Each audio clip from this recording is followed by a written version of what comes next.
अस्सलाम वालेकुम। सानिया टाइम्स में खुश आमदीद। उम्मीद करती हूँ आप सब खैर खैरियत से होंगे। आज आप लोगों के साथ एक ट्राउज़र की कटिंग शेयर करने लगी हूँ इस स्केल के साथ। अक्सर जो पैंट ट्राउज़र होता है उसकी कटिंग होती है शेप वाली, जो स्केल होता है उसके साथ होती है, लेकिन मैं आप लोगों को इसके साथ बताने लगी हूँ। और दूसरा, ये इतना ईजी होगा कि आप लोगों को उठने बैठने में कोई मसला नहीं होगा। और जब हम पैंट ट्राउज़र पहनते हैं और नमाज़ पढ़ें तो ख़ास तौर पे जो हमारे घुटनों वाली जगह पे होती है, वहाँ से हमारी जो पैंट है वो बहुत टाइट हो जाती है ट्राउज़र, ऐसे जैसे ना फटने को आए। और जो क्रोच एरिया होता है और जो हमारी बैक वाली कमर पे होती है, उससे भी हमारा जो ट्राउज़र होता है वो सरक जाता है, तो हमारा जिस्म नज़र आता है। तो ऐसा वैसा इस वीडियो में आप लोगों को इसकी मैं प्रॉपर कटिंग बताने रखी हूँ। ये तमाम मसले इसी वीडियो में हल हो जाएंगे। आप लोगों ने वीडियो को गौर से देखना है।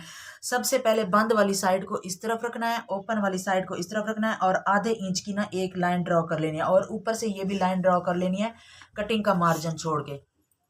इसके बाद हम लोगों ने रखना है नेफे का मार्जिन 2 इंच। 2 इंच काफी होता है नेफे का मार्जिन। यहाँ पे हम 2 इंच पे निशान लगा लेंगे। कर 2 इंच की यहाँ पे हम लोगों ने लाइन ड्रॉ कर लेनी है। ये होगा हमारा नेफे का मार्जिन। 1.25 इंच की इलास्टिक हो तो भी पूरा होगा, अगर 1.5 इंच की इलास्टिक हो तो भी ये 2 इंच काफी रहेगा। मैं ये थोड़ी सी लाइन ड्रॉ कर लूँ, डार्क कर लूँ, ताकि आप लोगों को सही तरह नजर आ जाए।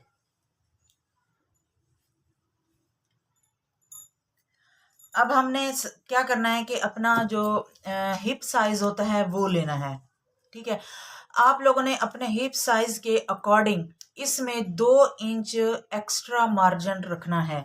जैसे कि यहाँ पे अब हिप साइज के मुताबिक ये 12 इंच बन रहा था, लेकिन मैं इसमें 2 इंच ऐड करके 14 इंच का निशान लगा रही हूँ।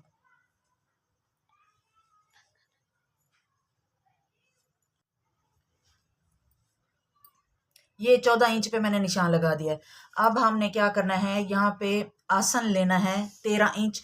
ये फ्रंट साइड का आसन है 13 इंच लार्ज साइज में। ये बिल्कुल परफेक्ट बैठेगा। आप लोगों ने अगर लार्ज साइज पहनते हैं तो इसी नाप के मुताबिक आप लोगों ने इसकी कटिंग कर लेनी है। ठीक है, अब इस 13 इंच को भी हम लोगों ने इस तरह लाइन ड्रॉ करके एक बॉक्स बना लेना है। ये फ्रंट साइड का आसन है 13 इंच का, के एक बॉक्स बना लेंगे।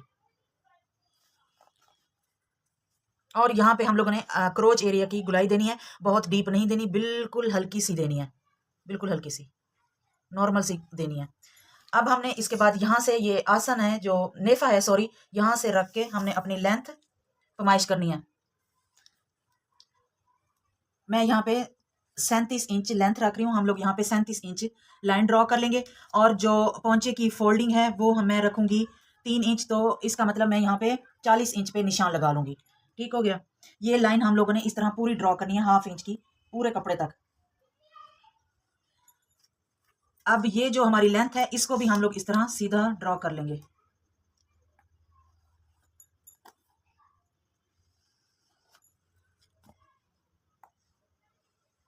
ये हमारी लेंथ होगी। अब हमने क्या करना है, लेंथ पे 2 इंच के जो हमने ये लाइन लगाई है, यहां से हम लोगों ने 2 इंच के फासले पे इसको रखना है।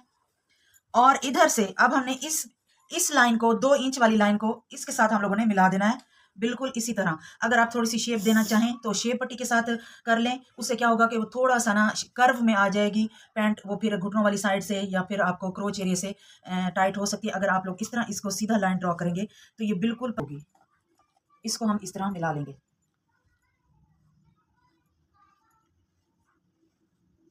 ये इस तरह। अब हमने करना है यहाँ पे घुटने का मार्क। ये आ रहा है मेन पॉइंट जो आपने समझना है। आसन वाली साइड से यहां से हमने लेंथ ली है, इसको क्या करना है, ऐसे हमने फोल्ड करना है लेंथ तक। और ये जितना भी फोल्ड होगा, जहां पे भी आएगा, इसको यहाँ पे हम लोगों ने निशान लगा देना है। ये हमारा घुटना है, इस पॉइंट पे हमारा घुटना आएगा।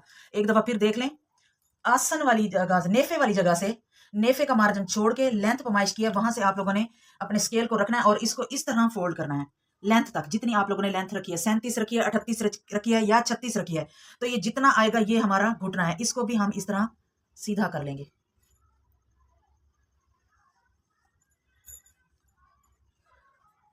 अब ये जो घुटने वाली हमने लाइन बनाई है और इस लाइन को हमने इस तरह सीधा ड्रॉ कर देना है नीचे तक ऐसे। और इसके बाद हमने इस वाले पॉइंट को, क्रोच एरिया को इसके साथ ऐसे मिला देना है इस पॉइंट के साथ। ये बिल्कुल ज़बरदस्त परफेक्ट आप लोगों की पैंट बैठेगी। क्रोच एरिया और बैक साइड ना फंसेगी और ना ही ये टाइट होगी उठने बैठने में, और ना ही नमाज पढ़ते वक्त ये खींचेगी।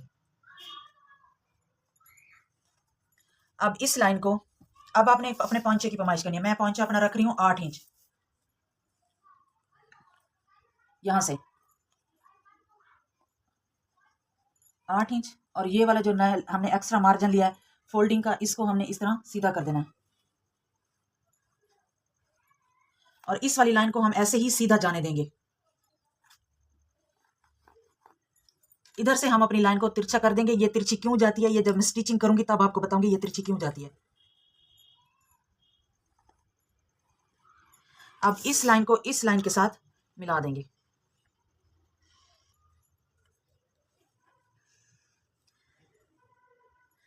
फ्रंट साइड निकाल लेना है और इस वाले फैब्रिक को सीधा कर लेना है।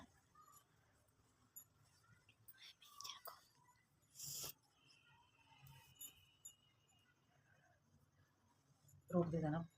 अब मैं सेटिंग कर, ये अब मैंने फ्रंट साइड जो है बैक पे सेट करके रख ली है। हमने ये वाला जो बैक साइड है उसको 3 इंच ऊपर करके रखना है, 3 इंच ऊपर करके रखना है। अब ये जो जैसी लाइंस यहाँ पे लगी हुई है ना, हमने इसी तरह ही लाइन यहाँ पे हल्की हल्की ड्रॉ कर लेनी है ताकि हमें पता चले कि ये हमारी लाइनिंग है। और ये क्रोच एरिया हो गया, यहाँ से भी हमने लाइन ऐसे ड्रॉ कर लेनी है, पता चल सके कि यहाँ पे हमारी कटिंग हो रही है।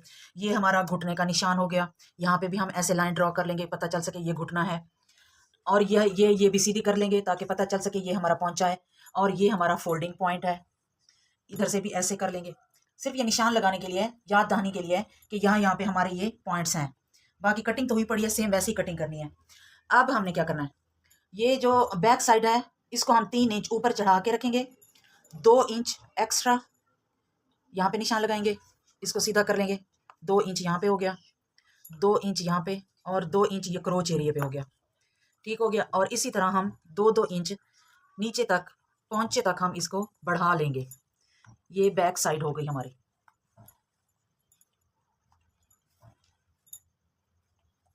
अब दोबारा हम इसकी इसी तरह लाइन ड्रॉ कर लेंगे ऐसे ही।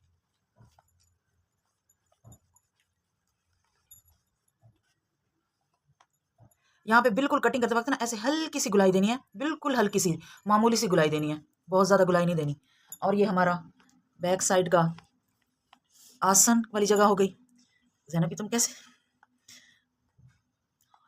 और इसको हम यहाँ पे ऐसे गुलाई दे देंगे।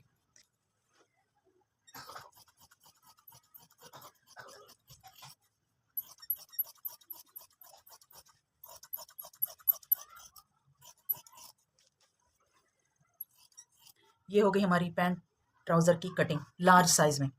खुला डुला बनेगा। और जो लोग खुला डुला पहनना चाहते हैं लेकिन वो पैंट ट्राउज़र को पसंद नहीं करते कि वो टाइट होता है और खुला डुला नहीं बनता, तो वो ये मेथड ट्राई लाजमी करें।